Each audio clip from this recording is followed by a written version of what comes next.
भारत का इतिहास केवल महान साम्राज्यों की कहानी नहीं है, बल्कि उन सीमावर्ती राजवंशों की भी गाथा है जिन्होंने इतिहास की दिशा बदल दी।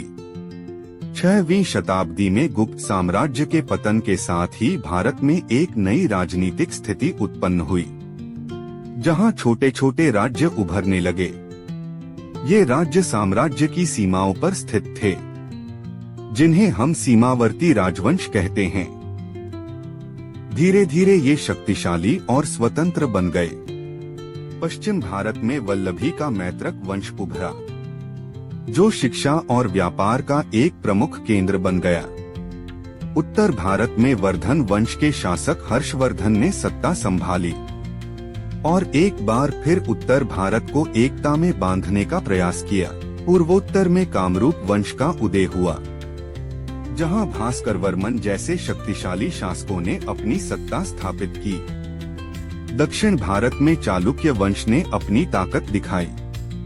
पुलकेशिन द्वितीय जैसे शासकों ने अपने साम्राज्य को विस्तार दिया। इसी समय पल्लव वंश भी उभरा, जिन्होंने अद्भुत मंदिर वास्तुकला और संस्कृति को नई ऊंचाइयों तक पहुंचाया। इन राजवंशों के उदय के पीछे कई कारण थे।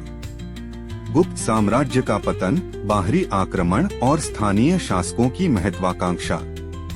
इन राज्यों ने केवल राजनीति ही नहीं, बल्कि कला, संस्कृति और स्थापत्य में भी अद्वितीय योगदान दिया।